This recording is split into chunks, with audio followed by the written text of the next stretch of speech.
Have you ever wondered what secrets are hidden away in the world's most heavily guarded vaults? In the basements of the Vatican, in secret government bunkers, or perhaps in lost cities buried beneath the sands of time? What if the ancient texts were telling the truth, and artifacts of incredible power truly exist? Objects that could heal, obliterate entire armies, or even shift the course of history itself. Today, we are embarking on a journey, one that lies right on the boundary between faith and science, myth and reality. We are going to explore 20 of the most enigmatic religious artifacts ever encountered by humanity. These aren't just old objects. They are keys to mysteries that scientists have been unable to unlock for decades, sometimes even centuries. While some of them may turn out to be clever fakes, others force even the most hardened skeptics to pause and question everything.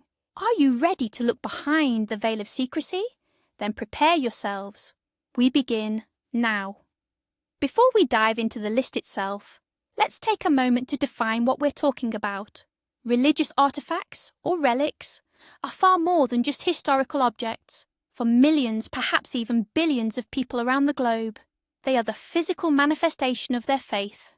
They might be the personal belongings of saints, fragments of sacred sites, or objects explicitly mentioned in ancient texts. Their history is often shrouded in legends passed down orally through generations.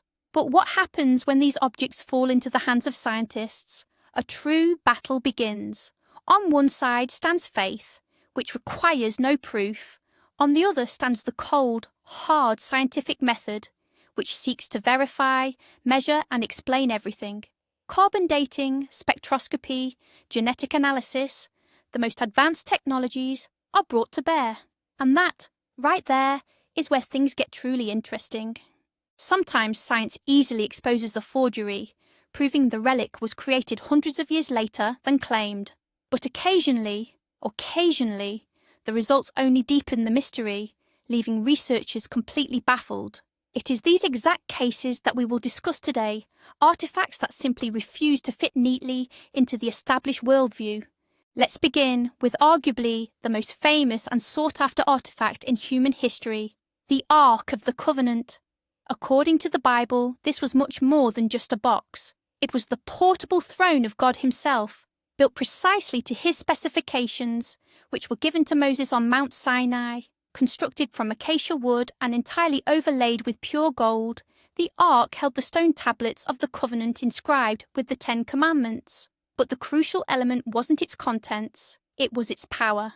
The Old Testament details how the Ark stopped rivers, crumbled city walls, like the famous walls of Jericho, and instantly incinerated Israel's enemies. Merely touching it, if you were an unauthorized person, resulted in instant death. Picture an object that functions simultaneously as a communication device with a higher power and a weapon of mass destruction. It sounds like something pulled straight from science fiction, doesn't it? The Ark was the central feature of the temple in Jerusalem, built by King Solomon. It rested in the holiest place, the Holy of Holies, a chamber that only the high priest could enter, and only once a year.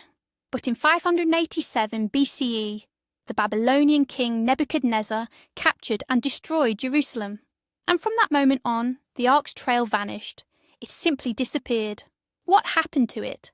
The theories are plentiful, and each one is more incredible than the last. One popular theory suggests the Ark was hidden by the prophet Jeremiah in a cave on Mount Nebo, just before the Babylonian invasion. Another claims it was smuggled out to Ethiopia, where it is allegedly kept today in a dedicated chapel in the city of Axum. There, it is guarded by a single monk who dedicates his entire life to the Ark and never leaves his post. No one else is permitted to look upon it. There are far more exotic theories as well. Some researchers, analysing the biblical descriptions, propose that the Ark of the Covenant might have been a massive electrical capacitor, capable of harnessing the static electricity of the desert. The gold plating and the acacia wood insulation make this theory technically plausible. Death by touch, a classic result of high-voltage electrocution, a glowing cloud hovering above the Ark, perhaps air ionization. Others go even further, viewing the Ark as a device of extraterrestrial origin, a power source, or a communication system left behind by our creators. Searches for the Ark have spanned centuries. The Knights Templar, the Nazis, adventurous archaeologists all have dreamed of finding it, but so far the results have been nil. The Ark of the Covenant remains the greatest archaeological enigma, a symbol of a lost divine connection, and an object that, if ever recovered, would fundamentally change our world. Imagine the headlines: Ark of the Covenant found. What happens next? Religious ecstasy, wars fought over ownership, or perhaps the greatest disappointment in history. For now, we can only speculate. And remember, that is just the very first artifact on our list. Let's move on to an object you've undoubtedly encountered in paintings, books, and films: the Shroud of Turin. It is a 14-foot length of linen cloth, bearing the faint negative image of a tall man, showing wounds consistent with the Gospel accounts of Jesus Christ's crucifixion. For millions of believers, this is far more than just fabric. It is the burial shroud Christ's body was wrapped in after being taken down from the cross, upon which his face was miraculously imprinted. For skeptics, however, it is nothing more than a brilliant medieval forgery. Where does the truth lie? Let's delve into the facts. The shroud's documented history begins in the mid-14th century when it surfaced in France. Even then, its authenticity was questioned. But the real explosion of interest happened in 1898, when amateur photographer Secondo Pia took the first pictures of the relic. As he developed the plates, he was stunned. The negative image appeared as a crystal-clear, three-dimensional positive. This meant the image on the cloth itself was an ideal photographic negative, created centuries before the invention of photography. How could this be? Since then, the shroud has been studied relentlessly. In 1978, a team of American scientists from the STURP project, that's STURP, was granted unprecedented access to the relic. For 5 days, 24 hours a day, they bombarded it with X-rays, ultraviolet and infrared light, and took samples. Their conclusions shocked the world. First, it is not a painting. The cloth has no traces of paint, pigments, or brushstrokes. The image is formed by the superficial darkening of only the topmost linen fibres, to a depth of just a few microns. Creating this using known medieval techniques is impossible. Second, traces of real human blood were found on the fabric, type AB, which is rare in Europe but common in the Middle East. The bloodstains appeared on the cloth before the body image was formed, which makes sense if the cloth was in contact with a wounded body. Third, NASA scientists analysing the images discovered that they contained encoded three-dimensional information. Using specialised image analysers, they were able to construct a volumetric model of the body, something you cannot do with a regular photograph or painting. It seemed that the proof of the miracle had arrived. But in 1988, the bombshell dropped. The Vatican authorised radiocarbon dating. 3 independent laboratories in Oxford, Zurich and Arizona each received a small fragment of the cloth. Their verdict was unanimous and shocking. The shroud was manufactured between 1260 and 1390 AD. In other words, it was a medieval fake. Case closed? Not even close. Supporters of authenticity immediately pointed out a multitude of inconsistencies. The sample analysed was taken from the edge of the shroud, which had been extensively repaired after fires. It's possible that scientists analysed a medieval patch rather than the original cloth. Furthermore, the cleaning methods used on the samples might have skewed the results, and the central question remained unanswered. If this is a forgery, then how the hell was it made? To this day, no one has been able to reproduce an exact copy of the shroud with all its unique properties. Theories abound, ranging from an imprint off a heated bas-relief to a proto-photograph using a camera obscura. But none of them fully explain all the phenomena. The Shroud of Turin remains the perfect enigma. It seems deliberately designed to balance on a razor's edge. Every fact, for authenticity, is met with a strong counter-argument against it. It forces us to choose. Do we believe in a miracle or a genius medieval forger who was hundreds of years ahead of his time? Or perhaps is the truth somewhere in the middle? If the Ark of the Covenant represents power, and the Shroud stands as a testament, then our next artifact is the ultimate symbol of eternal life and the spiritual quest, the Holy Grail, the chalice Jesus drank from at the Last Supper, and into which, legend tells us, Joseph of Arimathea collected his blood at the foot of the cross. In popular culture, the Grail is often portrayed as a magical cauldron, granting immortality, healing, and endless prosperity. But what is it really? And did it ever exist outside of myth? Surprisingly, the Bible itself makes no mention of any special status for this cup. It's simply referenced as an ordinary vessel. The cult of the Grail emerged much later, during the Middle Ages, popularized by chivalric romances. Chrétien de Troyes, Wolfram von Eschenbach, and Robert de Boron. These are the poets who transformed a simple cup into a mystical object, the ultimate goal of any knight's quest. Tales of King Arthur and the Knights of the Round Table setting out on the Grail quest captured the imagination of all of Europe. The Grail became synonymous with the highest spiritual aspiration, purity, and sacrifice. But where should we look for it? This is where the story gets truly fascinating. Dozens, if not hundreds, of churches and cathedrals worldwide have claimed to house the true chalice. One of the most famous contenders rests in the Valencia Cathedral in Spain.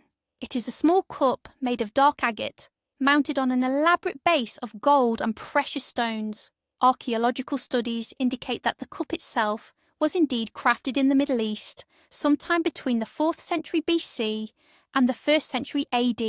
This means that theoretically, it could have been on the table during the Last Supper. The Pope has used this chalice during Mass multiple times, lending it significant credibility among believers. Another notable candidate is the Sacro Catino, or Holy Bowl from Genoa, made of green glass. For centuries, it was mistakenly believed to have been carved from a single large emerald. Then there is the Antioch Chalice, housed at the Metropolitan Museum of Art in New York. This is a simple silver cup encased in a richly decorated gilded outer shell. However, many scholars believe the pursuit of a physical object is fundamentally flawed. They argue that the Grail is not a cup at all, but a metaphor. For instance, books like The Holy Blood and The Holy Grail, and, famously, Dan Brown's The Da Vinci Code, popularized the theory that Sang Graal should not be translated as Holy Grail, but rather as Sang Royal, meaning royal blood. According to this theory, the Grail is not an object, but a lineage, a bloodline descended from Jesus Christ and Mary Magdalene, which supposedly survived in secret to the present day, protected by clandestine groups like the Priory of Sion.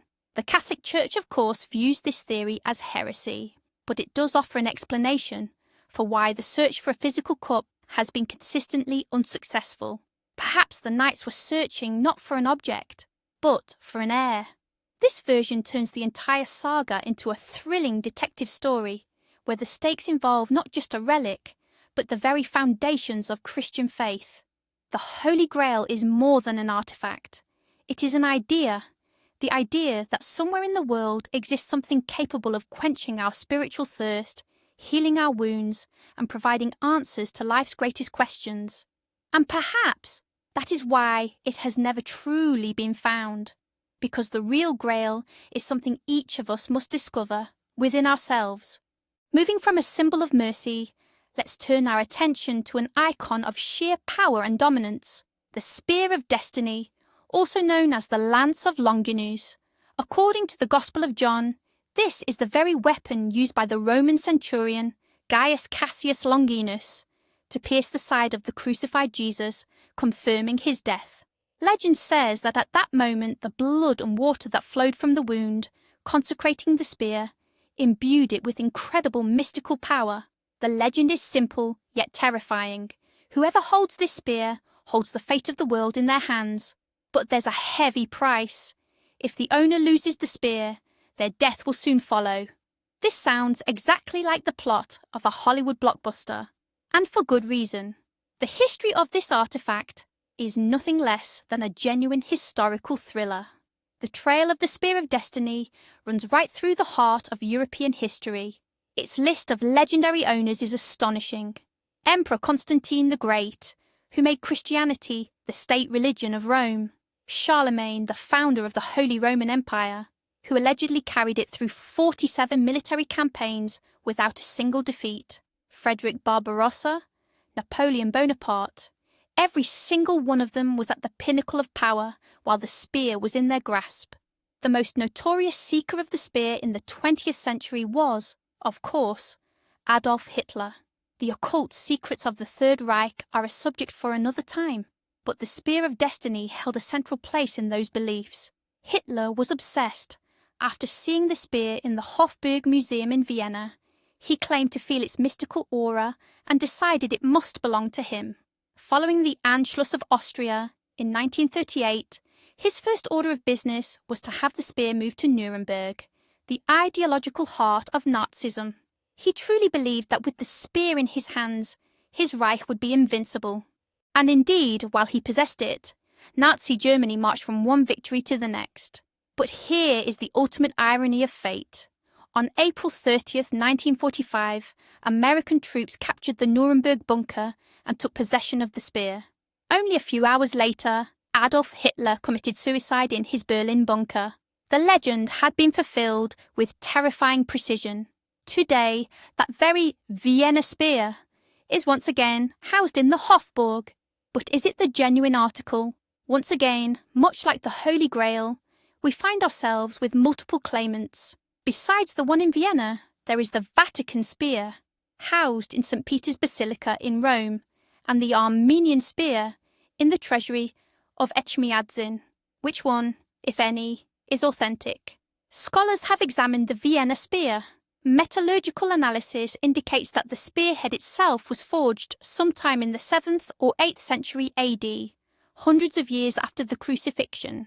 However, embedded within it is a small nail, claimed to be one of the nails from the true cross. Analysis of this nail suggests it could indeed have been manufactured in the 1st century in Palestine.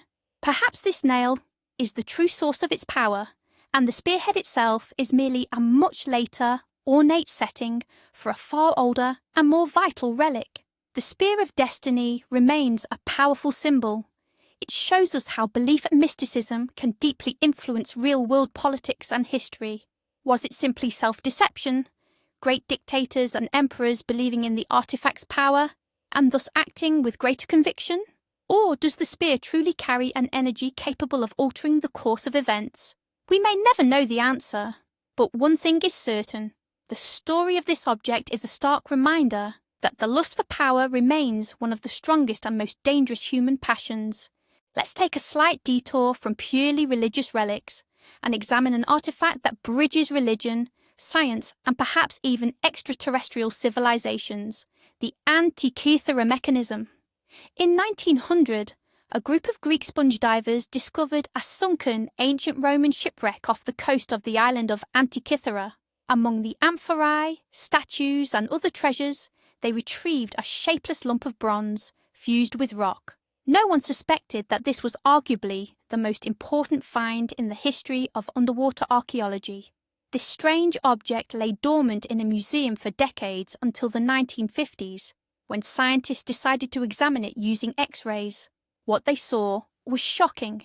Inside was an incredibly complex system made up of dozens of bronze gears, dials, and pointers. After years of painstaking work, including the use of advanced computer tomography, they finally managed to reconstruct its purpose.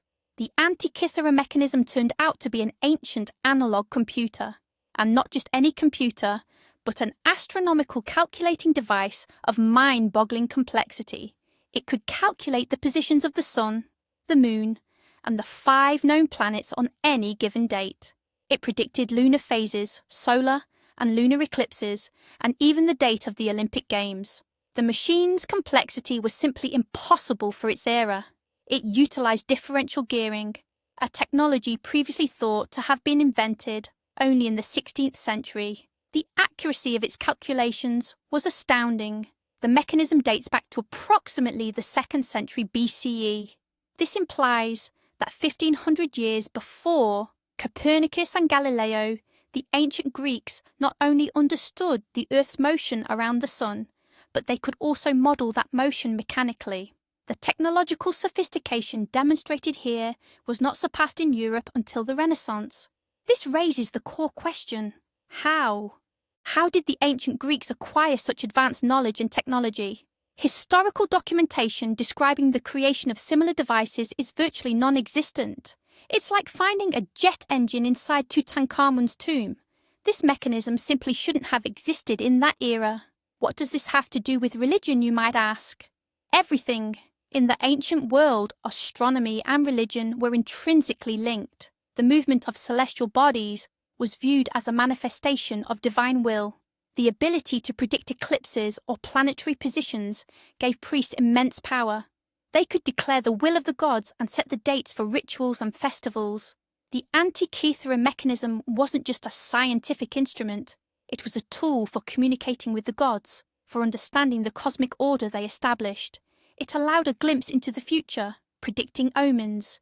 It may well have been kept in a temple used by priests to demonstrate their power, but there are bolder theories. Some researchers believe that this knowledge could not have originated solely on Earth.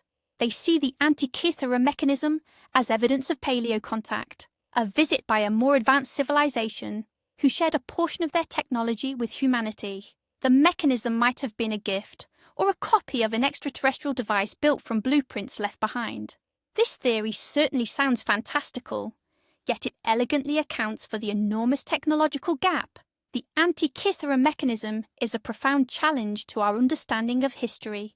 It proves that the past was far more complex and technologically advanced than we give it credit for.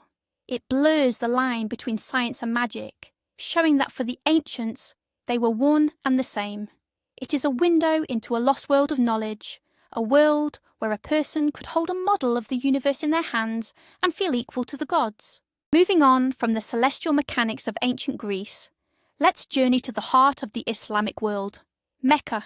There, within the courtyard of the Al-Haram Mosque, stands Islam's holiest site, the Kaaba, a cube-shaped structure toward which Muslims worldwide turn their faces during prayer.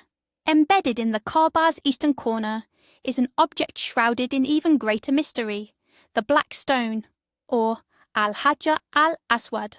To Muslims, this is far more than just a rock. Islamic tradition holds that the stone was sent down from paradise to Adam and Eve. Initially, it was said to be dazzling white, whiter than milk, but it gradually turned black, absorbing the sins of humanity. Prophet Muhammad played a crucial role in its history, setting the stone into its current position during the Ka'ba's reconstruction. During the Hajj, the annual pilgrimage, the faithful strive to circle the Kaaba 7 times, and if possible to kiss or at least touch the black stone. This ritual symbolizes the renewal of the covenant with God. But what exactly is this stone from a scientific perspective? This is where the story gets truly interesting, because no one knows for sure. Conducting a full-scale scientific examination is impossible due to religious constraints. It is simply too sacred for scientists to chip off a piece for analysis. Everything we know is based on visual inspection, historical descriptions, and indirect evidence. The stone is oval, about 30 centimeters in diameter, and polished smooth by millions of touches. In reality, it is not a monolith, but several fragments held together and encased in a silver frame. This is the result of the damage the stone sustained throughout its turbulent history. It has been stolen, shattered, and suffered through fires. The main enigma is its origin. What is its composition? The most popular scientific hypothesis suggests it is a meteorite. This aligns perfectly with the Islamic tradition of its celestial origin. Meteorites have been revered by many cultures since antiquity as messengers from the gods. Furthermore, some historical accounts claim the stone can float in water, a characteristic of certain types of meteorites or pseudo-meteorites, such as pumice. Other theories propose that it is agate, basalt, or even a piece of impact glass created when a large meteorite struck the desert. Geologists point out that within hundreds of kilometers of Mecca, there are no known rock formations matching the stone's descriptions, further supporting its extraterrestrial, or at least foreign, origin. There is one more intriguing detail. In pre-Islamic Arabia, the worship of beetle stones was a widespread practice. It was believed that deities resided within such stones. It's possible the black stone was one of these pagan idols, which Prophet Muhammad wisely integrated into the new monotheistic religion by reinterpreting its significance.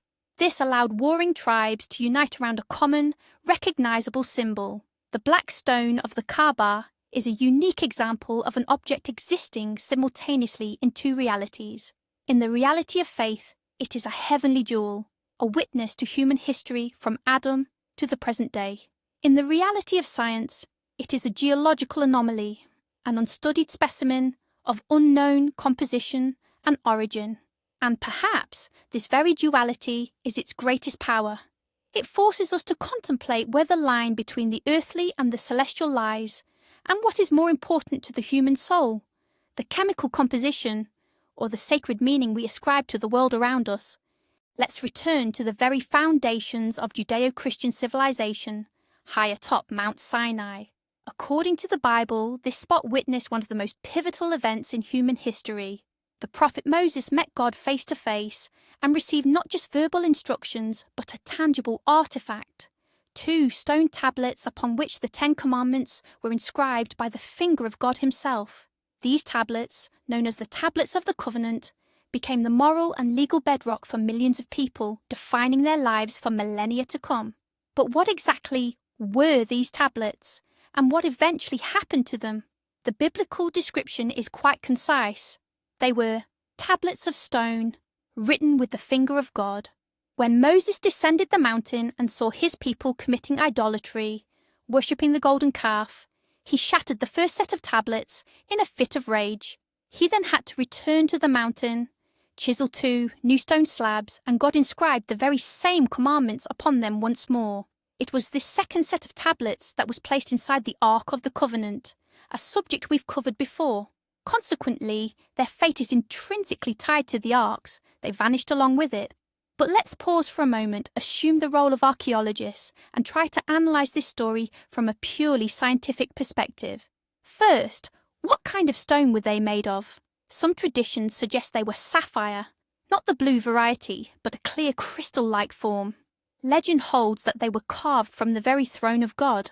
While this is a breathtaking image, it's highly improbable from a practical standpoint. Sapphire is an extremely hard mineral, making it nearly impossible to engrave text onto it in the field. Most scholars lean towards a more common stone, found readily in the Sinai region, such as granite or basalt.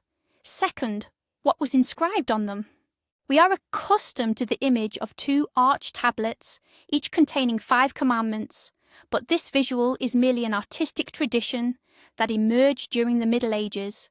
Ancient Near Eastern treaties were often recorded on 2 identical tablets, one for each party involved in the covenant, in this case, one for God and one for the people of Israel.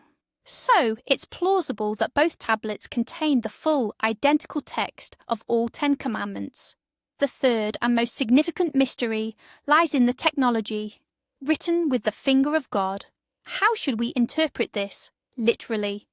Did some form of energy emanating from a divine entity burn or carve the letters into the stone? This immediately pushes us into the realm of science fiction and theories of paleocontact. Perhaps it was some form of advanced technology, similar to laser engraving, that ancient people could only describe as the divine finger. Or is it simply a metaphor, meaning the text was dictated by God and subsequently inscribed by Moses himself? While that option seems more rational, it does slightly diminish the magnitude of the miracle described in the Bible. The search for the tablets, like the search for the Ark, continues to this day. If they were ever found, it would be the single greatest archaeological discovery in history. Imagine analysing the material they were made of, or studying the style of the script. It could provide definitive answers to countless questions about the origins of the Bible and the early history of Israel. Yet, it is likely that the tablets of the covenant will forever remain in the realm of faith. They stand as a symbol of an unbreakable pact between humanity and a higher power. And unlike the stone they were made from, that covenant is not so easily broken. Mid-century, in the desert caves along the Dead Sea coast, a young Bedouin shepherd stumbled upon what scholars would later hail as the greatest archaeological discovery of the century. He had accidentally come across clay jars containing hundreds of ancient scrolls. These were the Dead Sea Scrolls. These fragile fragments of parchment and papyrus, penned more than 2,000 years ago, absolutely revolutionized our understanding of the Bible and the origins of both Christianity and Judaism. So what makes them so special? Firstly, they are the oldest known manuscripts of the Old Testament. Before their discovery, the earliest surviving biblical texts dated back only to the Middle Ages. But the Qumran scrolls were written between the 3rd century BCE and the 1st century CE, making them 1,000 years older.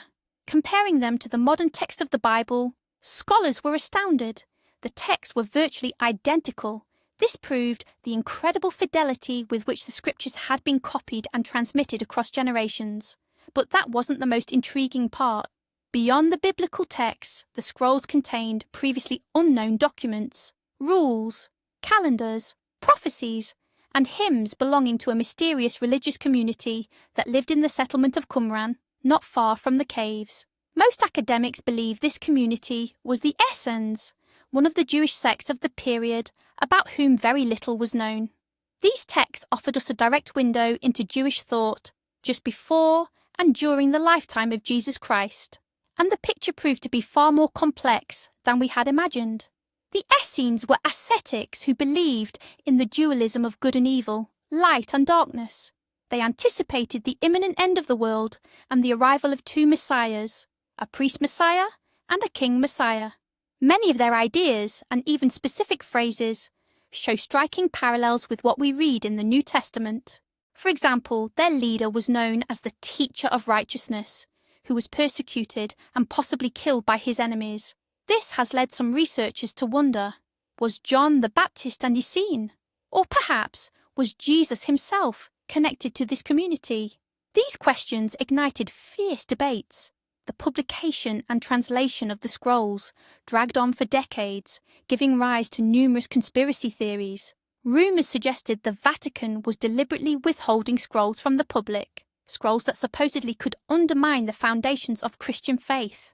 For instance, the theory went that a scroll might exist mentioning Jesus as a mere teacher, not the Son of God, or describing him as a married man. In reality, most of the delay was due to the painstaking and complex work of reassembling thousands of tiny fragments, like a gigantic puzzle. No bombs capable of destroying Christianity were ever found in the scrolls. The name Jesus is not mentioned once. Yet, they still remain a profound mystery. Who exactly wrote them? Were they truly the Essenes? Or perhaps a library evacuated from the Jerusalem temple just before its destruction? What is the meaning behind the encrypted or cryptographic text found among the documents? And the biggest enigma of all is the copper scroll. Unlike the others, it isn't written on parchment but engraved onto a thin sheet of copper. It doesn't contain religious text, but a list of 64 locations where vast treasures, tons of gold and silver, are hidden. Is this a real map detailing the riches of the Jerusalem temple hidden from the Romans? Or is it simply a hoax, a piece of literature? To this day, none of the treasures listed have ever been found. The Dead Sea Scrolls are less a mystical artifact and more an intellectual one. Their mystery lies not in supernatural properties, but in the profound questions they force us to ask about our own history, our faith, and the very origin of our ideas. Let's talk about artifacts that sit right on the edge, the intersection of ancient religion, science fiction, and outright mysticism. The crystal skulls. These are models of human skulls, carved from solid blocks of clear or smoky quartz. Their true origins are shrouded in mystery, and the powers attributed to them beg a belief. Legends claim they are the legacy of ancient civilizations, the Maya, the Aztecs, or even the mythical Atlanteans. Supposedly, there are 13 ancient skulls in total. When united, they are said to unlock vast, universal knowledge, prevent the end of the world, or perhaps even hasten its arrival. Some esoteric practitioners argue that these skulls are a form of cosmic computer, holding the complete history of humanity. They are believed to heal, induce visions, and even communicate telepathically with their owners. It sounds utterly mesmerizing, doesn't it? The most famous of these artifacts is the Mitchell Hedges skull, often called the Skull of Doom. According to the story, it was discovered in 1924 by Anna Mitchell Hedges, the adopted daughter of a British adventurer, during an excavation of the Mayan city Lubantun in Belize. The skull is carved from flawless rock crystal and is almost anatomically perfect, even featuring a removable lower jaw. Its optical properties are stunning. Light entering the base focuses directly into the eye sockets, making them appear to glow. If you hold a candle flame near the back of the skull, the eye sockets reflect the image of an entire room. But here's the catch. When scientists from the British Museum and the Smithsonian Institution decided to test these beautiful legends using modern technology, the fairy tale began to unravel.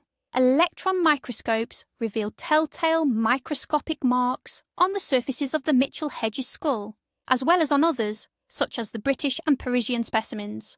These marks are characteristic of modern tools, specifically high-speed rotary cutters and diamond-coated abrasive wheels. The Maya and Aztecs simply did not possess these technologies. While they theoretically could have carved such a skull, it would have required hundreds of years of continuous manual polishing using sand. Furthermore, investigations by journalists and historians suggest that the discovery story was likely invented by Frederick Mitchell Hedges himself to draw attention.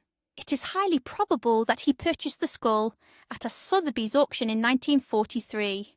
That piece, in turn, was manufactured in Europe during the 19th century, most likely in France or Germany, during the height of the craze for pre-Columbian artifacts. In short, most, if not all, of the famous large crystal skulls are 19th century fakes. Does this mean that all the mystique surrounding them is just a fraud? Not entirely. For one, the sheer artistry required to create such perfect objects, even in the 19th century, represents a remarkable achievement in lapidary work. Secondly, even if they are fakes, the skulls have successfully created their own mythology, becoming powerful symbols within the New Age movement. Thousands of people believe in their power, meditate with them, and claim to receive energy and knowledge. This is a prime example of how a modern myth can be born right before our eyes. An artifact doesn't need to be ancient to possess power. Sometimes the true power lies in the belief and energy that people invest in it.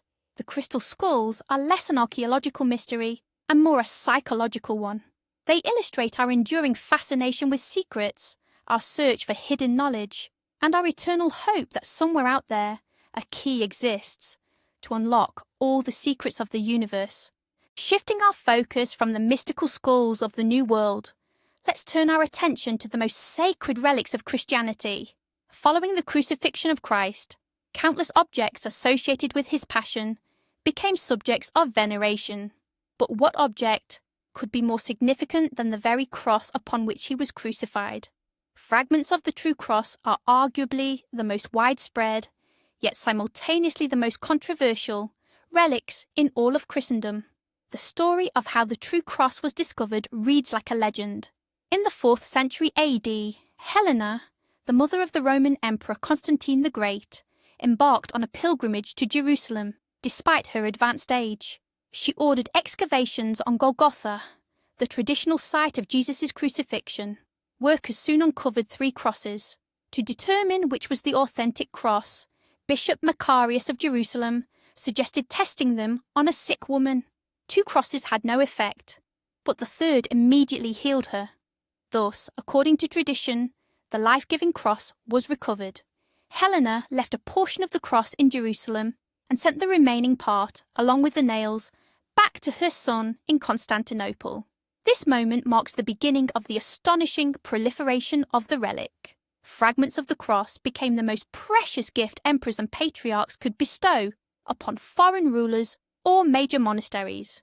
During the Crusades, knights brought vast quantities of splinters and particles back to Europe, distributing them among cathedrals and churches. And this is where a serious problem arose. By the 16th century, during the Reformation, critics of the Catholic Church, such as John Calvin, began to note sarcastically that if all the known fragments of the cross were gathered together, they would be enough to build an entire ship. This became a classic argument against relic veneration, which Protestants denounced as idolatry and fraud. But were there really that many fragments? In the 19th century, the French scholar Charles Rohaut de Fleury decided to test this claim. He undertook a monumental effort compiling a catalogue of all known particles of the true cross worldwide and calculating their total volume. The result was astonishing. According to his calculations, the total volume of all existing fragments amounted to only about 4,000 cubic centimetres. Meanwhile, the actual cross needed to crucify a man would have been no less than 178,000 cubic centimetres. In other words, all known relics combined constitute only a small fraction of a single cross. While this certainly doesn't prove their authenticity, it definitively refutes the skeptic's main argument. But how can their authenticity be verified? Performing carbon dating on such tiny splinters, especially those that have been stored in reliquaries and exposed to various elements for centuries, is practically impossible. Scientists can only determine the wood type. Most analysed fragments are made of pine, which corresponds to trees growing in Palestine 2,000 years ago. But again, this proves nothing conclusive. The mystery of the true cross fragments is fundamentally a mystery of faith and trust.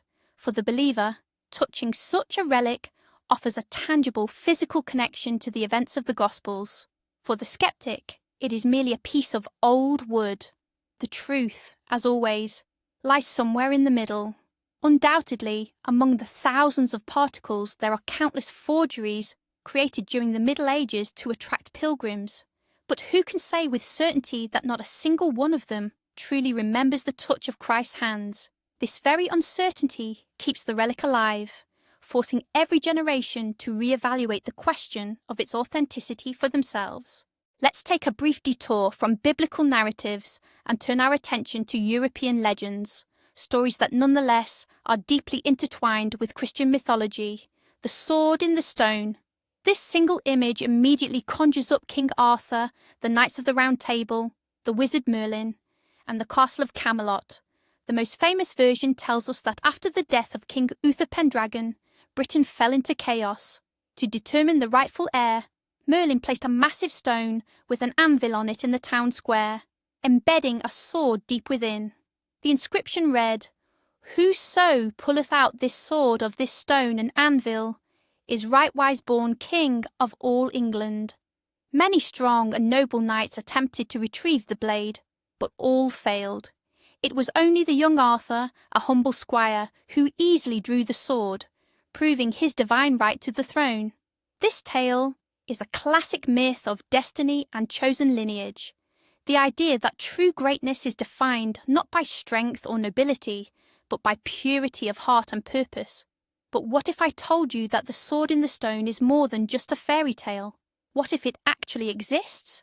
In Tuscany, Italy, on top of Montesiepi Hill, there stands a chapel. Inside, the hilt and a few inches of an ancient sword blade protrude directly from the stone floor. And this is not some modern installation. This is the sword of Saint Galgano. The story of Galgano Guidotti is a striking mirror image of Arthur's. He lived in the 12th century and was a powerful but cruel and immoral knight. One day he had a vision of the Archangel Michael, who urged him to renounce his worldly life. Galgano scoffed, claiming it would be easier for him to thrust his sword into a stone than to change his ways. With those words he struck the rock, expecting the blade to shatter. But to his astonishment, the sword plunged into the stone as easily as a knife slicing through butter. Stunned by the miracle, Galgano renounced his knighthood, became a hermit, and settled near the spot. After his death, he was canonized, and a chapel was built around the sword. For a long time, the sword was dismissed as merely a beautiful legend or a clever forgery. However, recent scientific investigations have forced us to look at this history anew. Researchers from the University of Pavia performed a metallurgical analysis using ground-penetrating radar to avoid damaging the relic. The results confirmed that the style and metal composition of the sword perfectly matched the 12th century. the exact era in which Galgano lived. Furthermore, the radar revealed a cavity beneath the stone containing two objects resembling human remains. This aligns with another part of the legend, which states that the devil sent assassins to kill Galgano, but they were instead devoured by wolves, leaving their bones buried in the ground. Of course, this doesn't prove the sword was embedded miraculously. Perhaps there was a natural crack in the rock, or it was inserted later. But the fact remains, a genuine, authentic 12th century sword is truly plunged into a stone in Italy. What is truly astonishing is that the story of Saint Galgano predates the first written mentions of the sword in the stone within Arthurian legends. This has led some researchers to a shocking hypothesis. What if Galgano's sword isn't an imitation of Arthur's story, but the other way around? What if accounts of this real-life Tuscan miracle reached the ears of medieval chroniclers and inspired them to create one of the most famous episodes in world literature? In this scenario, a real Christian saint could have become the blueprint for a mythical king. The sword in the stone at Montesiepi is a fascinating artifact that blurs the line between history, myth, and religion. It serves as a reminder that even the most unbelievable legends may be rooted in tangible reality. We've discussed the Shroud of Turin, the burial cloth, bearing the imprint of Christ's body, but Christian tradition holds another equally mysterious artifact, the Acheiropoietos, or image not made by human hands. This is the Mandylion, often called the holy face of Edessa. Tradition states it was a cloth or veil upon which Jesus' face was imprinted while he was still alive. The legend tells of King Abgar V of Edessa, who was afflicted with leprosy. Hearing of Jesus' miracles, he sent an artist to paint his portrait, but the artist failed. Christ's face shone with such radiance it was impossible to capture. Jesus then washed his face, dried it with a cloth, and his image miraculously appeared on the fabric. This cloth was sent to King Abgar, who upon touching it was cured. The Mandylion became the chief relic and protector of Edessa, known as the image created by God, not by human hands. It was kept in the city for centuries. In the 10th century, the Byzantine emperor, determined to acquire the relic, besieged Edessa and brokered a deal. The city and its prisoners would be spared in exchange for the Mandylion. The image was triumphantly moved to Constantinople and enshrined in the imperial palace. But in 1204, the Crusaders sacked and looted Constantinople. After that, the trail of the Mandylion vanishes. Where did it go? This is where the story gets fascinating, linking it directly to the Shroud of Turin. Some researchers, notably historian Ian Wilson, have advanced a bold theory. The Mandylion and the Shroud are one and the same object. They suggest that in Edessa and Constantinople, the shroud was stored repeatedly folded, perhaps accordion folded, in such a way that only the face was visible. This explains why it was described merely as a small cloth or a square piece of fabric. Several facts support this theory. Firstly, many Byzantine icons and coins copied from the Mandylion depict Jesus with the same unique facial features found on the shroud: long hair, a beard, and a specific shape of the nose. The uncanny resemblance is too significant to be a coincidence. Secondly, historical records indicate that in Constantinople, alongside the cloth with the face, there was also another relic, the burial wrappings of Christ bearing the full body imprint.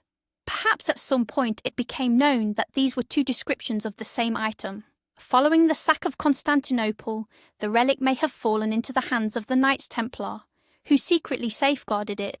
Only after their order was disbanded did it allegedly surface in France in the 14th century, where its current history begins. This theory elegantly fills the dark ages in the shroud's history, the period preceding its reappearance in France. If true, the shroud's verifiable history would become 1,000 years longer and substantially more authenticated. However, there are complications. Descriptions of the Mandylion reference an image of a living Christ, eyes open, while the shroud bears the image of a deceased man. Proponents counter that iconographers, when copying the image, revived it to align with canonical requirements. Another version suggests the mandilion was indeed a separate object and arrived in Rome after 1204, where it is supposedly kept to this day under the name the Veil of Veronica. The legend of Veronica, who wiped the face of Jesus on his way to Golgotha with her cloth, is strikingly similar to the story of Abgar. It is possible these are two versions of the same core event. The mystery of the mandilion remains a true historical cold case. Was it an independent relic, or merely a component of a greater, more profound object? We are left to gather circumstantial evidence and piece together the path of this enigmatic image, which may very well be the earliest and most accurate portrait of the founder of one of the world's great religions. Shifting from those static images, let's turn our attention to a phenomenon, a miracle that happens before our eyes, time and time again: the blood of Saint Januarius. Januarius was a bishop and martyr, executed in 305 AD during the persecution of Christians under Emperor Diocletian. He is the patron saint of Naples. This city's main cathedral holds the central relic associated with him, 2 glass ampoules containing a dark, dried substance. It is believed to be the saint's blood, collected by a pious woman following his execution. 3 times a year, in September, May and December, Naples witnesses what the faithful call the miracle of St. Januarius. During a solemn service, the archbishop presents the reliquary holding the ampoules. He gently rotates and shakes it, while thousands of worshippers, both inside the cathedral and gathered in the piazza outside, pray fervently. And after a period of time, which can range from a few minutes to several hours and occasionally even days, the unbelievable occurs. The dried mass inside the ampoule liquefies, becoming fluid, its colour transforming into a vibrant, brilliant red. Sometimes it even appears to boil, increasing slightly in volume. This phenomenon has occurred with astonishing regularity for over 600 years, since it was first documented in 1389. For the people of Naples, this is more than just a religious ritual. It is an omen. If the miracle happens quickly, it suggests a prosperous year ahead for the city and its residents. If the blood fails to liquefy, however, it is taken as a terrible sign, foreshadowing disaster, such as an eruption of Vesuvius, epidemics, earthquakes, or war.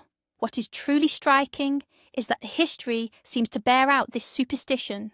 The blood failed to liquefy before major outbreaks of the plague, prior to Napoleon's troops entering Naples, and in the year the Second World War began. Naturally, scientists could not ignore such a compelling phenomenon. What exactly is this substance inside the ampoules? The Church forbids opening the ampoules or taking a sample for analysis, fearing damage to the relic. Therefore, all research has been conducted remotely, primarily using spectroscopy. In 1989, a group of Italian scientists analysed the light absorption spectrum of the substance and concluded that it perfectly matched the spectrum of hemoglobin. This means that, with a high degree of probability, it truly is blood. But how could it possibly transition from a solid to a liquid state? Skeptics, of course, dismiss this as a clever trick. The most popular scientific hypothesis is the concept of thixotropy. Thixotropic fluids are gels that become liquid when shaken or subjected to mechanical stress, but then solidify again when left to rest. Ketchup or certain types of paint are common examples.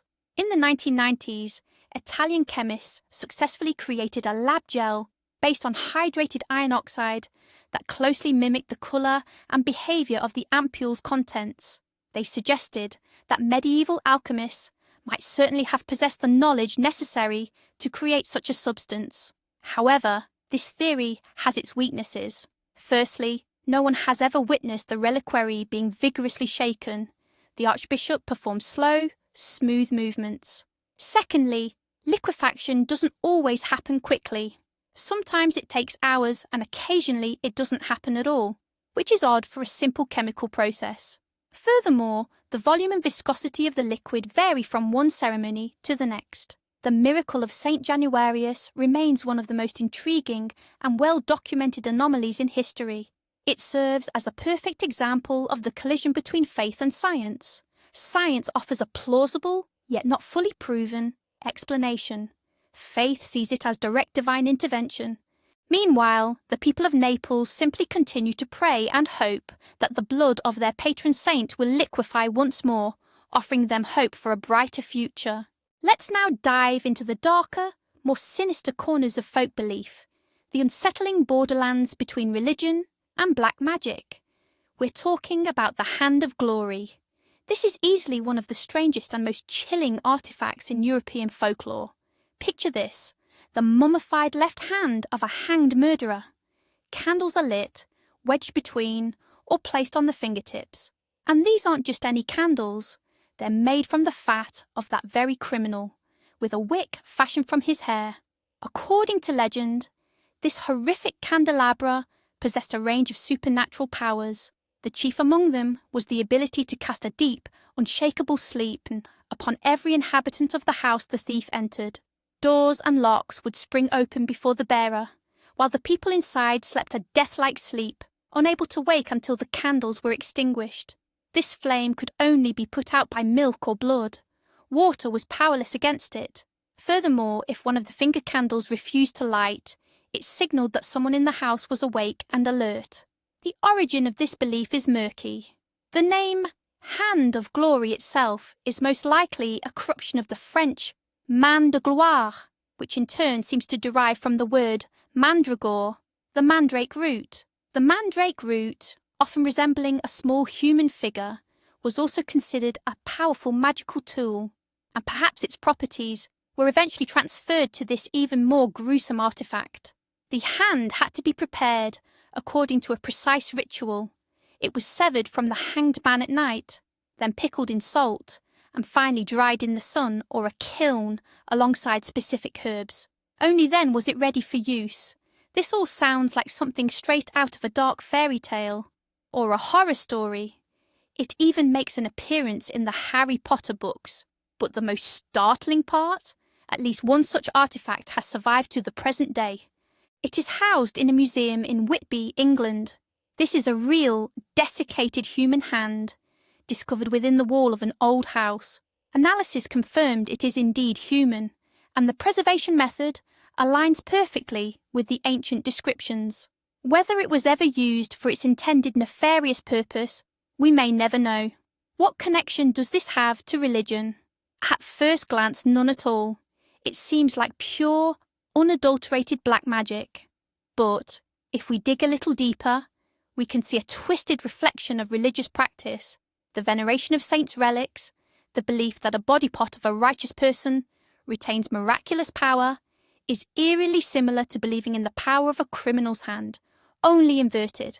In both cases, we find the idea that a physical object can carry supernatural energy, often derived from the individual at the moment of death.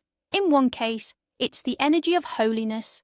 In the other, the energy of sin and violence. Furthermore, the Hand of Glory is a striking example of what we call folk religion. Common people in the Middle Ages and beyond lived in a world where Christian dogma was tightly intertwined with ancient pagan superstitions. They might attend church every Sunday, yet still believe in household spirits, forest demons, and potent magical amulets. The Hand of Glory is an artifact of that world, a world where the line between prayer and spell, between holy water and the fat of a hanged man, was incredibly thin and blurred.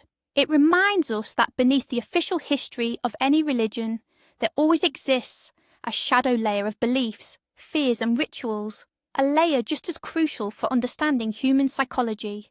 It is an artifact that chills the blood, yet speaks volumes about the darker side of human nature and our endless quest for power over the surrounding world, even through such gruesome means. Enough about the sinister hand. Let's turn our attention to an equally sinister book, the Codex Gigas, better known as the Devil's Bible. It is the largest surviving medieval manuscript. Its sheer scale is staggering, 92 centimetres tall, 50 centimetres wide, and 22 centimetres thick. The entire volume weighs a massive 75 kilograms. To produce this one volume, it took the hides of 160 donkeys. But the book's fame doesn't just come from its size. Inside, alongside the complete text of the Bible, you'll find Josephus's Jewish Antiquities, Isidore of Seville's Etymologies, various medical treatises, a collection of exorcisms and spells, and, most crucially, a massive, full-page illustration of the devil himself. It is this drawing, along with the unsettling legend surrounding its creation, that earned the manuscript its chilling nickname. The legend states that the Codex was written in the early 13th century in a monastery in Bohemia, located in the modern-day Czech Republic. A monk, having committed a serious offence, was condemned to a gruesome fate, being walled up alive. To save his life, he pledged to the abbot that he would write a single volume, in just one night, containing all human knowledge and bringing fame to the monastery. Realising the task was impossible alone, the monk turned for help, not to God, but to the devil. He offered his soul in exchange for completing the book. The devil agreed, and true to the pact, helped the monk finish the monumental work by morning. In gratitude, the scribe illustrated one page with a dramatic portrait of his co-author. Of course, this is all just folklore. However, scientific analysis of the manuscript has revealed several startling facts that make this legend even more enigmatic. First, graphological analysis confirmed that the entire book, from the opening line to the very last page, was written by a single person. The handwriting is astonishingly uniform and consistent. There are absolutely no signs of fatigue, illness or aging, changes that would certainly manifest if the project had spanned years. Furthermore, the composition of the ink is identical throughout. Paleographers estimate that simply copying this much text, ignoring the illustrations and detailed calligraphy, would require at least 5 years of non-stop, day and night writing. If we account for the normal working hours of a medieval monk, the project would have taken between 20 and 30 years. How a single individual managed to maintain such absolute consistency in their script over such an immense period remains one of the central mysteries of the Codex Gigas. Second is that famous illustration of the devil. It is utterly unique in medieval illumination. The devil is not depicted as an ugly or grotesque beast, but rather as a powerful, almost regal figure taking up the entire page. He is shown half-turned in a crouching pose, with his hands raised and clad only in an ermine loincloth, a recognised symbol of royalty. This image stands in stark contrast to the illustration on the facing page, which depicts the heavenly city. The book effectively presents two opposing forces, two distinct paths, the divine and the devilish. There is one final enigma. 8 pages have been deliberately removed from the book. What did they contain? Nobody knows for sure. Perhaps they held the statutes of the monastery where the Codex originated, or perhaps they contained the most dangerous spells or revelations that later owners felt they needed to hide. The Codex Gigas has passed through countless hands, served as spoils of war, and survived catastrophic fires. Today, it rests securely in the National Library of Sweden in Stockholm. It is more than just a book. It is a staggering testament to human labour, extreme patience, and perhaps sheer desperation. The legend of the Faustian Pact is likely a potent metaphor for the titanic, almost superhuman effort required to create this masterpiece. Yet, when you look at its perfectly consistent lines and that ominous portrait, it's difficult to completely shake the feeling that perhaps some otherworldly assistance was involved after all. We've already covered miracles involving blood and sacred images. Today, let's discuss a phenomenon that pops up repeatedly across the globe, sparking intense emotion, fierce debate, and mass pilgrimages: the mystery of the weeping statues. The story is simple, yet it repeats with disturbing regularity. An ordinary statue, perhaps of the Virgin Mary, Jesus, or another saint, typically made of plaster, wood, or porcelain, suddenly begins to weep. Drops of liquid resembling tears, blood, or myrrh, a fragrant holy oil, start to seep from its eyes. This might occur in a church, a monastery, or even a private home. News of the miracle spreads like wildfire. Thousands of the faithful flock to the statue, desperate to see it firsthand, to pray, and perhaps to receive a miraculous healing. Church authorities, however, generally approach these reports with extreme caution. They initiate a lengthy and meticulous investigation. A special commission interviews witnesses, examines the statue itself and the surrounding environment, and, crucially, takes samples of that mysterious liquid for analysis. So, what do these analyses reveal? The results are often inconclusive, but in the vast majority of cases no miracle is found. The tears often turn out to be simple water, condensate formed due to temperature fluctuations, or sometimes sap leaking from the wood the statue was carved from. Other frequent culprits include micro fissures in the material, allowing moisture to seep through, or even the adhesive used to attach the statue's eyes. Cases of outright fraud are also common. Individuals seeking attention, fame, or profit from pilgrims might secretly introduce water or oil. In one notable case in Italy, police discovered that the owner of a weeping statue controlled the flow of bloody tears using a remote control device. However, there are instances that defy simple explanation. One of the most famous occurred in the Japanese city of Akita in the 1970s. A wooden statue of the Virgin Mary in a local convent didn't just weep, it also bled, and one of the nuns, Sister Agnes Sasagawa, reportedly received revelations from it. The phenomenon persisted for several years and was witnessed by hundreds of people, including television news crews. Scientists from Akita University analysed the liquid. Their conclusion was unequivocal. The tears were identified as human lacrimal fluid, and the blood was genuine human blood of the AB group. No one could explain how these human substances appeared on a wooden statue. Following a lengthy investigation, the local bishop, and later the Vatican, officially recognised the events in Akita as supernatural. Another major case took place in Syracuse, Sicily, in 1953. A plaster bas-relief depicting the Heart of Mary hanging above a married couple's bed began to shed human tears. The phenomenon lasted for 4 days and was witnessed by hundreds. Chemical analysis conducted by a commission of doctors confirmed that the liquid's composition was identical to human tears. The Church also recognised this incident as a genuine miracle. The phenomenon of weeping statues remains a battleground among faith, science and psychology. Skeptics argue that even in the seemingly unexplainable instances, there must be a rational cause. We simply haven't discovered it yet. Perhaps they are the result of rare chemical reactions or capillary effects. The faithful view these events as a sign from above, a call to repentance, or a testament to divine compassion for humanity. Psychologists suggest mass hysteria and the power of suggestion, where people simply see what they desperately want to believe. But how do we account for those chemical analyses? Weeping statues continue to hover at the edge of our understanding, forcing us to ask, does the material world occasionally defy the known laws of physics, or do we simply not yet know all the laws? Moving from wonders, let's turn to technological enigmas. Mysteries so far ahead of their time, they seem crafted not by human hands, but by gods, or maybe even aliens. The Iron Pillar of Delhi, standing within the Qutub Minar complex in Delhi, is an astonishing structure.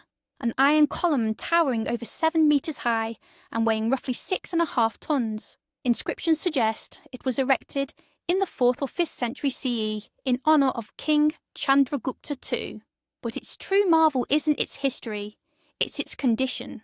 Having stood outdoors in India's harsh monsoonal climate for over 1,500 years, the column remains virtually rust-free. It bears only a thin layer of protective patina, which, paradoxically, shields it from further corrosion. How is this possible? Any ordinary piece of iron left in those conditions would have turned to dust within decades. Yet, this pillar stands as if it were cast yesterday. This phenomenon has fueled countless myths and legends. Some speculated it was made of naturally rust-resistant meteoric iron. Others suggested ancient Indian metallurgists possessed secret, lost technologies. Proponents of the paleo-contact theory naturally declared the pillar an artifact of extraterrestrial origin. But what does science say? Modern research has peeled back the curtain on this mystery, though it hasn't completely solved it. Chemical analysis revealed the column is made of remarkably pure iron, 99.72% purity. However, the real secret lies not in its purity, but in its impurities. The metal contains an unusually high amount of phosphorus. It is this phosphorus, reacting with the iron, oxygen and moisture, that forms a microscopically thin, invisible layer of iron phosphate on the column's surface. This film acts as a passive protective layer, effectively preventing corrosion. In essence, these ancient craftsmen accidentally created a form of stainless steel a millennium and a half before its official invention. A monumental feat. But there's more. The manufacturing technique itself is astonishing. This was not a single casting. It was forged from individual chunks of wrought iron, welded together using forge welding. Picture the monumental feat, heating and hammering 6 tons of metal to white heat, piece by piece, to fuse them into one massive pillar. This demanded enormous furnaces, massive hammers, and almost unbelievable skill. Indian metallurgy during that era stood at a height unmatched by the rest of the world. What does any of this have to do with religion? In India, as in many ancient cultures, metallurgy was considered a sacred art, akin to alchemy. Smiths weren't mere craftsmen. They were perceived as near magicians, transforming stone, ore, into metal. The process of smelting and forging was accompanied by rituals and prayers. The iron pillar is more than just a royal monument. It is a dwaja, a ritualistic column symbolizing the world axis, the connection between heaven and earth. Local folklore claims that if you stand with your back to the column and manage to wrap your arms completely around it, your wish will be granted. The Delhi pillar is an artifact standing at the intersection of science, technology, and faith. It proves that ancient civilizations possessed knowledge we are only now beginning to rediscover. Were these insights the result of slow evolution and accidental discovery, or are they fragments of some grand proto-science inherited from even older vanished cultures? The mystery of the iron pillar is ultimately the mystery of lost knowledge. Let's turn our attention once again to the prophet Moses. We've already discussed the tablets of the covenant he received on Mount Sinai, but he possessed another, equally vital symbol of power, his staff. According to the Bible, this was no mere piece of wood. It was an instrument through which the power of God was channeled. It was with this very staff that Moses performed his first miracle for the Egyptian pharaoh, transforming it into a serpent that consumed the serpents of the Egyptian sorcerers. He used this staff to summon many of the 10 plagues upon Egypt. With the strike of this rod, he parted the waters of the Red Sea to lead his people to freedom. And using the same rod, he drew water from a rock in the desert to quench the Israelites' thirst. Moses' staff is the archetypal magical wand, a symbol of divine authority and the ability to perform miracles. But what exactly was this staff? The Bible offers little detailed description. It was simply the stick Moses used while tending sheep before God called upon him. Some traditions claim it was made from almond wood. A more fantastical legend holds that the staff was actually created by God on the 6th day of creation, passed down from Adam, and eventually reached Moses through a line of patriarchs. It was allegedly engraved with the sacred names of God. After Moses' death, the staff is believed to have been kept in the temple in Jerusalem, alongside the Ark of the Covenant. Consequently, its trace vanishes after the Babylonians destroyed the temple. Where could it have gone? Much like the Ark, numerous theories exist. One suggests it was hidden and remained somewhere beneath the Temple Mount. Another claims it was transported away and is now revered as one of Islam's greatest relics. In Istanbul's Topkapi Palace, specifically in the Pavilion of the Sacred Mantle, a staff is kept among other relics of the prophets, which is claimed to be the rod of Moses. It was brought to Istanbul by Sultan Selim I after the conquest of Egypt in the 16th century. Of course, proving its authenticity is impossible. It is a matter of faith. But let's look at this artifact from a different perspective. What if the biblical descriptions of these miracles are metaphorical representations of real technologies or natural phenomena? Take, for example, the staff turning into a snake. Some Egyptian magicians today still perform a trick using a Nile cobra, which, when pressed on a specific point on its neck, enters a cataleptic state, becoming rigid like a stick. Perhaps Moses, having grown up in Pharaoh's court, was privy to this secret. The parting of the sea. Some scholars link this to natural phenomena, such as a tsunami triggered by the eruption of the Santorini volcano, or strong winds pushing the shallow waters back. The staff, in this view, was merely a symbolic instrument that Moses used to command these forces. Water from a rock. Perhaps Moses, as an experienced desert dweller, knew exactly where to strike porous rock to locate a hidden water source. Of course, such rational explanations strip the story of its miraculous aura, but they do not diminish the greatness of Moses himself as a leader who successfully guided his people out of slavery. The rod of Moses, whether real or mythical, remains a powerful symbol.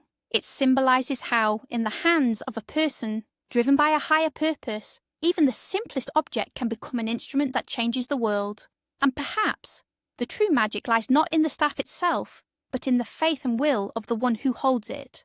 Now let's head to Mexico to examine a set of artifacts that spark perhaps the fiercest debates in the scientific community and became a rallying cry for proponents of creationism, the theory of creation that rejects evolution. We are talking about the Acambaro figures. The story begins in 1944. A German merchant named Waldemar Julsrud, living in the small Mexican town of Acambaro, discovered several ceramic figurines sticking out of the ground near the base of El Toro Hill after a heavy rain. Intrigued, he hired a local farmer to excavate the area. The results were astounding. Over the next few years, more than 30,000 figurines were eventually pulled from the earth, and what they depicted was truly incredible. Along with statues of humans representing various races, from what appeared to be Polynesians to Caucasoids, there was an enormous number of figurines of dinosaurs. They covered a huge range of species: Triceratops, Stegosaurus, Iguanodons, and Tyrannosaurus. The most shocking detail was the many compositions showing humans and dinosaurs interacting, people riding dinosaurs, hunting the giant lizards, or playing with dinosaur hatchlings. If these figurines were genuine, they would completely shatter our understanding of history. According to mainstream science, dinosaurs died out 65 million years before the appearance of humans. The coexistence of people and dinosaurs is a cornerstone of creationist theories, which assert that the Earth is much younger and that all living creatures were created simultaneously. For these groups, the Acambaro figures were a genuine gift, tangible proof of their beliefs. Julsrud claimed the figures belonged to an unknown pre-Columbian culture that had thrived there thousands of years ago. However, the scientific community treated the discovery with enormous skepticism right from the start. Archaeologists who visited the excavation site noted that the digging was chaotic and lacked proper scientific methodology. Furthermore, the figures were often found in perfect condition, without chips or scratches, which is highly unusual for ancient ceramics. They lacked the characteristic layer of patina, and crucially, nothing similar had ever been found anywhere else in Mexico. In the 1950s and 60s, several attempts were made to date the figures using radiocarbon and thermoluminescence analysis. The results were highly contradictory. Some tests suggested an age of several thousand years, while others indicated the pieces had been fired very recently. Skeptics argued that the positive dating results were likely due to the samples being contaminated with organic material or errors in the testing methodology. Today, most archaeologists agree that the Acambaro figures are a massive, elaborate hoax. The prevailing theory is that the family of the very farmer Julsrud hired manufactured them, selling them to him by exploiting his gullibility and passion for collecting. Local accounts suggest the family moulded the figures at night, taking inspiration from pictures found in comic books, popular science books, and dinosaur movies. This would explain both the sheer variety of dinosaur species depicted and the frequent inaccuracies when compared to scientific reconstructions. However, proponents of authenticity are not giving up. They point to the sheer quantity, It would have been incredibly difficult to manufacture 30,000 figures in secret. They also claim that some of the depicted reptiles include species unknown to science in the 1940s, but which were discovered decades later. And they continue to ask the central question, what if mainstream science is wrong? What if ancient people genuinely saw living dinosaurs, perhaps the last surviving members of an endangered species? The Akambari figures are a classic example of anomalous artifacts. They simply do not fit into the established scientific paradigm, and the reaction to them is highly revealing. For some, they are worthless fakes, unworthy of serious study. For others, they are the key to the true history of the Earth, a truth being suppressed. As is often the case, the real answer might lie somewhere in the middle. Perhaps they are indeed a forgery. Or perhaps they serve as a potent reminder that any scientific theory is merely a temporary model, and we must always be ready for a single, inconvenient artifact to force us to re-examine everything we thought we knew. Let's wrap up our list with an artifact that may not possess mystical powers, but holds a mystery just as intriguing as any we've covered. It's the enigma of an undeciphered language, the Phaistos disc. In 1908, Italian archaeologist Luigi Pernier was excavating the Minoan palace in Phaistos on the island of Crete. In one of the temple storage rooms, he unearthed a small disc of baked clay, roughly 16 centimeters in diameter. Both sides were covered in a spiral of strange symbols impressed into the clay before it was fired. This was the Phaistos disc. Scholars immediately recognized it as a truly unique find. Firstly, it represents the oldest printed text in history. The symbols weren't inscribed by hand, but applied using pre-made stamps or seals. This means that 2.5 millennia before Gutenberg, the Minoans were already utilizing the concept of typesetting. Secondly, and this is the crucial point, no one knows what it says. The script on the Phaistos disc resembles absolutely no other known writing system. It contains only 242 signs grouped into words, separated by vertical lines. There are 45 unique symbols in total. These include depictions of people like a running man or a feathered head, as well as animals such as a bird, a fish, and a cat, alongside plants, ships, weapons, and tools. The disc dates back to approximately 1700 BCE, the height of the Minoan civilization. Since its discovery, the brightest minds in cryptography and linguistics have struggled to decipher it. So far, they have been unsuccessful. Why is it so difficult to crack? First, the text is simply too short. Reliable decipherment of an unknown script requires much more source material. Second, we don't know the underlying language. Is it a Minoan dialect? Or perhaps the language of another culture the Cretans interacted with? Third, the content genre is unknown. Is it a religious hymn, an incantation, a merchant's inventory list, a royal decree, a poem? The approach to decipherment changes drastically based on the assumed content. Theories and hypotheses abound. Some scholars try to draw parallels with other ancient scripts, such as Egyptian hieroglyphs or Luwian writing.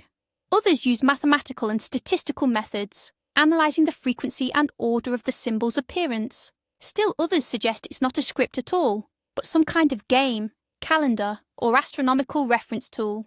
There are, of course, more exotic theories, including the idea that it's a message from Atlantis, or even from extraterrestrial civilizations. The disc's uniqueness and lack of supporting finds have led some scholars to suggest it might be a forgery created by the archaeologist Pernier himself. However, most experts dismiss this idea. The manufacturing technique and the style of the images are completely consistent with the Minoan era. What is the Phaistos disc's connection to religion? It's highly probable. It was discovered within a temple complex, strongly suggesting a religious or ritualistic purpose. Many of the symbols, such as the feathered head or the shield, have counterparts in Minoan religious art. Most researchers agree that the disc records some kind of sacred text, possibly a hymn dedicated to the mother goddess, the central deity of the Minoan pantheon. If this is true, then we hold a fragment of a lost religion, a key to understanding the spiritual world of one of the most enigmatic and brilliant civilizations of the ancient world. The Phaistos disc is a symbol of history's silence. It sits right here before us. We can touch it, study every symbol, yet it refuses to speak. It is a challenge to our intellect, a tantalizing reminder of just how much we still don't know about our past. And perhaps that is its greatest value. It compels us to keep searching, asking questions, and hoping that one day this circle of clay, like so many other artifacts on our list, will finally reveal its secret. And with that, we conclude our deep dive into the world's most enigmatic religious artifacts. From the Ark of the Covenant, rumoured to be capable of levelling entire cities, to a simple clay disc that holds the silent secrets of a lost language. But what truly unites these stories? It's a simple, yet profound realization. Our world is far more complex and mysterious than we initially believe. Every single one of these 20 artifacts challenges our conventional worldview. Take the Shroud of Turin, with its three-dimensional image that remains impossible to authentically replicate, even with modern technology, or the Antikythera mechanism, which proves our ancestors possessed sophisticated technology we once thought was purely modern, and the blood of St. Januarius, which stubbornly refuses to obey the laws of chemistry right before the eyes of thousands of witnesses. These artifacts represent the borderlands. They are the places where faith clashes with skepticism, miracle confronts science, and history meets myth. They show us that science does not hold all the answers, and that faith, conversely, is not always blind or without merit. Perhaps the truth isn't found in choosing one side over the other, but in learning to exist in this vast space of uncertainty, maintaining both an open mind and critical thinking. These objects are not merely pieces of wood, stone, or metal. They are mirrors reflecting the eternal quest of humanity, the search for meaning, the search for a connection to something greater than ourselves, and the search for answers to the biggest questions. Who are we? Where did we come from? And where are we going? Thank you for spending this time with us and diving deep into these amazing mysteries.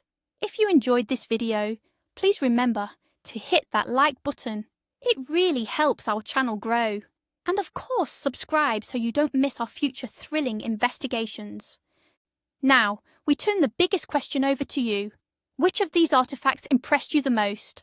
And do you believe there is something more behind them than just history and coincidence?